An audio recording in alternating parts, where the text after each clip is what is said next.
CC ক্যামেরার সূত্র ধরে মোবাইলের খোঁজ কিভাবে, কারণ মোবাইলের হদিশে পেয়েছে সোনারপুর থানার পুলিশ। মোবাইল চুরির ঘটনায় ইতিমধ্যেই গ্রেফতার 3।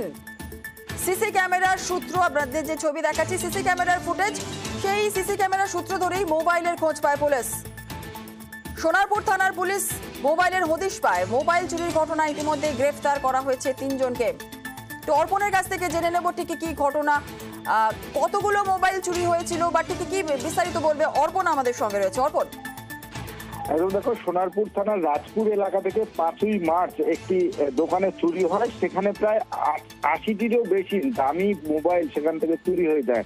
এরপরেই তদন্ত শুরু করে সোনারপুর থানার পুলিশ। সেখানে এই সিসি ক্যামেরার কিছু ফুটেজ পাওয়া যায় এবং তারপরে এই মোবাইলের যে ইএমআই নম্বর রয়েছে সেই ইএমআই নম্বরের সূত্র ধরেই জলঙ্গি থেকে প্রথমে শশধরকে গ্রেপ্তার করে পুলিশ এবং তাকে জিজ্ঞাসাবাদ করে আরো একজনকে গ্রেপ্তার করে।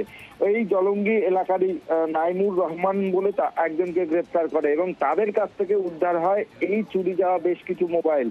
তাদেরকে জেরা করে আরো এক মহিলার খোঁজ পায় পুলিশ এবং সেই মহিলার বাড়িতে তল্লাশি চালিয়ে আরো বেশ কিছু মোবাইল খোঁজ পায় এবং এই সব মোবাইল তারা জানাচ্ছেন, পুলিশের পক্ষ থেকে যেটা জানানো হচ্ছে যে এই সব মোবাইল তারা এখান থেকে নিয়ে সুযোগ সুবিধা বুঝে মুর্শিদাবাদ হয়েছে এই মোবাইল চলে যেত বাংলাদেশে এবং বাংলাদেশে গিয়ে এই মোবাইল চড়া দামে বিক্রি করা হতো। এখনো পর্যন্ত 3 জনকে গ্রেফতার করা হয়েছে এবং এর পিছনে আরো বেশ কয়েকজন রয়েছে বলে পুলিশের প্রাথমিকভাবে অনুমান করা হচ্ছে এবং কোর্টে এদেরকে প্রডিউস করে নিজেদের হেফাজতে নেবে পুলিশ।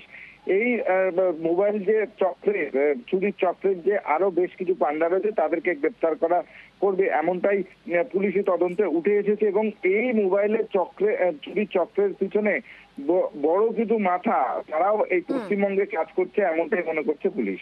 ধন্যবাদ।